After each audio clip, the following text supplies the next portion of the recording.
हमारे साथ बातचीत करने के लिए मौजूद है छत्तीसगढ़ के पूर्व डिप्टी सीएम टीएस सिंहदेव जी। सर, सबसे पहले तो नेशन मिरर में आपका स्वागत। जी धन्यवाद। सर, मेरा पहला सवाल, बस्तर में जिस तरीके से अभी एक पत्रकार की हत्या हुई, उसको लेकर आपको क्या लगता है कि छत्तीसगढ़ सरकार को पत्रकारों की सुरक्षा कानून नियम लागू करना चाहिए? पिछली कांग्रेस की सरकार ने पत्रकार सुरक्षा कानून लागू कर दिया था 2023। उसमें समय और परिस्थिति के हिसाब से अगर कोई बदलाव की आवश्यकता महसूस होती है तो अब जिला स्तर पे हमारे पत्रकार संघ हैं, उनसे राय करके और फिर प्रदेश स्तर की बॉडी में वो राय आए, क्योंकि गंभीर मामला रहता है तो निचले स्तर से फीडबैक लेके और प्रदेश स्तर पे बॉडी तय करके फिर गवर्नमेंट से बात करें और कुछ अगर परिवर्तन की आवश्यकता महसूस हो रही है।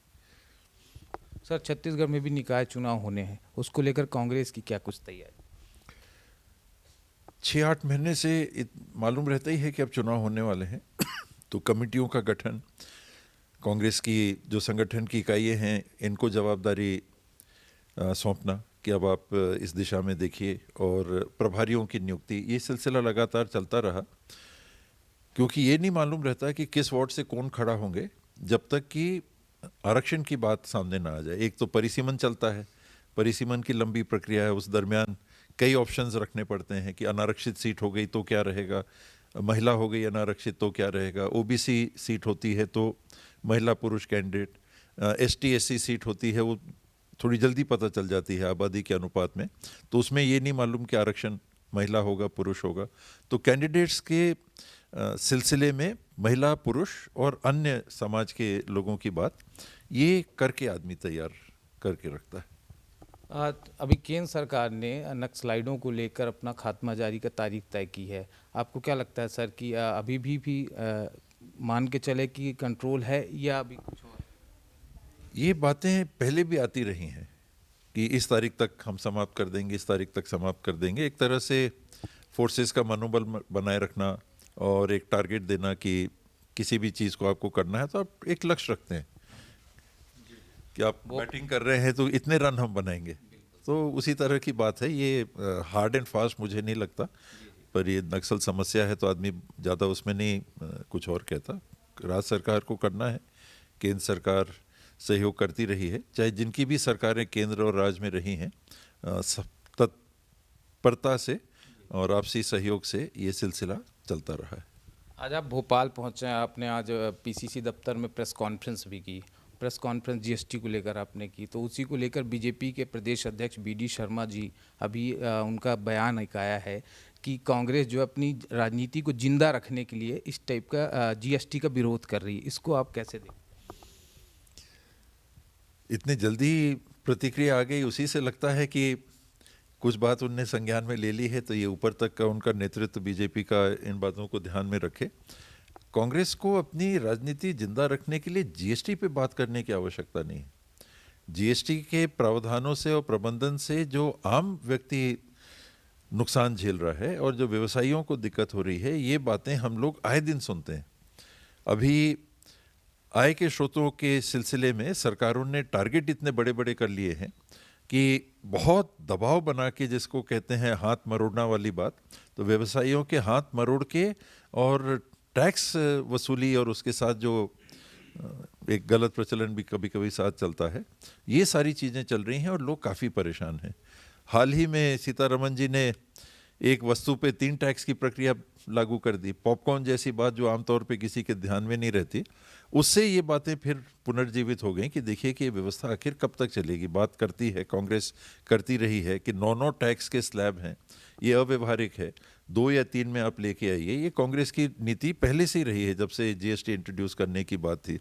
इनको बहुत जल्दी थी, श्रेय लेने की एक इनकी मंशा भी रहती है, खूब अखबारबाजी और इवेंट मैनेजमेंट ये करना, रात के 12 बजे पार्लियामेंट जॉइंट सेशन बुलाना, हमने जीएसटी लागू किया। उस जल्दीबाजी में लागू करने का परिणाम क्या है कि आज 1000 से ज़्यादा संशोधन हो चुके। 1000 से ज़्यादा संशोधन का मतलब क्या होता? ना तो व्यापारी को, न सीए जो हमारे एडवोकेट्स होते हैं, वकील होते हैं, टैक्स लॉयर्स होते हैं, इनको भी नहीं मालूम रहता है कि अब हमको क्या करना। आज कुछ होता है, कल कुछ होता है, परसों कुछ होता है। तो ये अव्यवहारिक स्थिति जो जीएसटी की बनी हुई है, ये लोगों को भी जानकारी होनी चाहिए कि सरकार जिस जल्दबाजी में ये काम करती है उससे सबका नुकसान हो रहा है। फिर आप टैक्स स्लैब आपने जिस तरह से रखे हैं, हेल्थ इंश्योरेंस जैसी सेवा पे आपने 18% टैक्स लगा रखा है। व्यक्ति को तो अपने जेब से खर्चा नहीं करना चाहिए। ये वैश्विक एक लक्ष्य सभी देशों ने हस्ताक्षरित किया है, जिसमें भारत ने भी उस पर हस्ताक्षर किए हैं कि पब्लिक के पैसे से, यानी पब्लिक मनी, गवर्नमेंट मनी से सबके स्वास्थ्य की संपूर्ण व्यवस्था होगी, चाहे आय वर्ग आपका कोई भी हो। उस स्थिति को दरकिनार करके आप व्यवस्थाएं ऐसी बना रहे हैं जिसमें जेब से और खर्च लोगों को करना हो। आउट ऑफ पॉकेट एक्सपेंसेस इसको कहते हैं कि स्वास्थ्य के क्षेत्र में ये नहीं होने चाहिए। तो उससे आप कितने दूर चले जा रहे हैं। 0 से लेके 28+ सेस के 9 प्रकार के स्लैब दुनिया में शायद ही किसी देश में होंगे, मेरी जानकारी में तो किसी देश में नहीं है। उसका भार आपने दे रखा है। एक दुकान में आप 100 वस्तुएं रखते हैं, तो उदाहरण के लिए उस दुकानदार के पास 0 टैक्स वाली भी वस्तु है, 1% वाली भी है, नहीं रहती, पर उदाहरण के लिए तो 9 टैक्स स्लैब की वस्तुओं का डेली वो स्टॉक टेकिंग करेगा। कितना हम सामान खरीद के लाए, कितना बेच दिया, कितना बचा, कितना और सामान आ गया, उसको जोड़ो तो 2 घंटे 3 घंटे तो दुकानदार के उसमें निकल जा रहे हैं। सरकार इसको अपने बोझ में नहीं जोड़ रही है। आपने ऐसी व्यवस्था बना दी, ऐसी जटिल सी व्यवस्था बना दी। नाम के लिए तो ऑनलाइन रिटर्न्स हैं, लेकिन बिना सीए के, मैं आज तक मैंने रिटर्न नहीं भरा बिना सीए के, बिना टैक्स कंसल्टेंट के मैं नहीं भर सकता अपने जीएसटी के रिटर्न को। तो वो भी भार आपने एक सीए का इनकम टैक्स का रिटर्न आप भरिए, तो वकील साहब को कुछ स्वाभाविक है कि सर्विस आप देंगे, पारिश्रमिक देंगे, उनकी फीस देंगे, फिर अब ये जीएसटी का रिटर्न भरिए, फिर आप देंगे, तो व्यवसायियों के ऊपर उसका भार। फिर हार्डवेयर सॉफ्टवेयर आप रखिए सारे सामानों की लिस्टिंग रखने के लिए। लेजर में आप कितने इतने सामानों का अलग अलग टैक्स का कैलकुलेशन करेंगे, तो वो खर्चे अलग। और जो सबसे गंभीर बात सामने आ रही है कि देश में जो आय के अंतर का फैसला बढ़ता चला जा रहा है, कम आय वर्ग और अधिक आय वर्ग के बीच का जो अंतर है, इसका फासला बढ़ता चला जा रहा है। और जीएसटी में ये देखने को आ रहा है कि देश की लगभग 10% उच्चतम आय की वर्ग की आबादी ये जीएसटी के माध्यम से 3 या 4% टैक्स कंट्रीब्यूशन कर रही है। यानी 2 लाख करोड़ अगर एक महीने में टैक्स आ रहा है, जीएसटी कलेक्शन एक महीने में देश में हो रहा है, तो इनका योगदान है करीब 6,000 करोड़ का। और 50% आबादी जो मध्यम वर्ग की है, कम आय वर्ग की है, वो 50% आबादी 64% जीएसटी का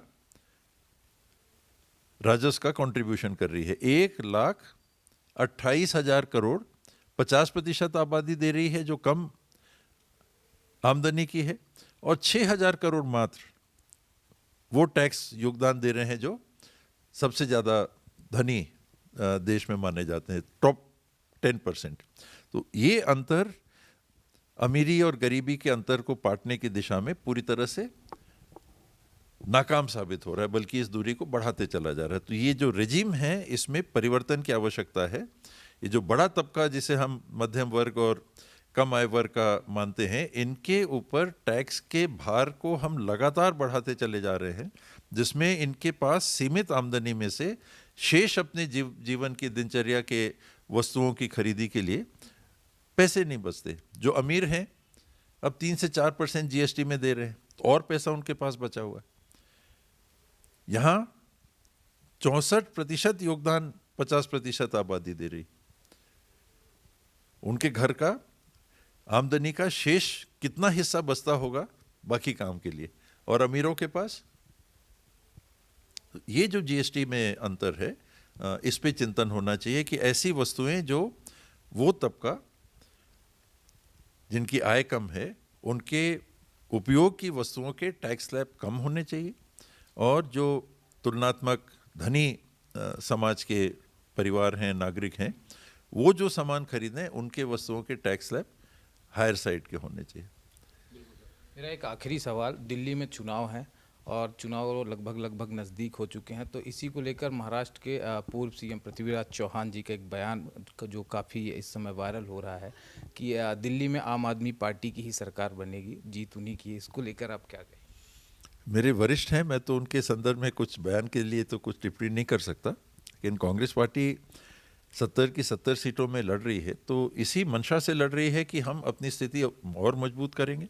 हमारे तो एक भी विधायक नहीं है फिलहाल, लेकिन और मजबूत करेंगे। लोकसभा का चुनाव लड़े थे तो अच्छे वोट मिले थे, कम वोट के अंतर से बीजेपी से कांग्रेस पीछे रही थी।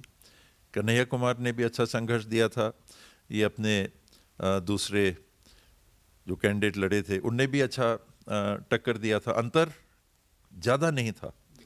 तो कांग्रेस की स्वीकारोक्ति लोगों के बीच में जहां बढ़ रही है तो कांग्रेस भी चाहेगी कि हम अपनी स्थिति को चुनाव में भाग लेके आने वाले समय के लिए भी और वर्तमान के लिए भी मजबूत करें। पंजाब में भी यही हुआ कि दोनों पार्टियां लड़ी और इंडिया अलायंस राष्ट्रीय मुद्दों के लिए अपनी जगह था और प्रदेश में हमने एक दूसरे से चुनाव लड़ा। बहुत बहुत धन्यवाद सर, आपने हमें समय दिया।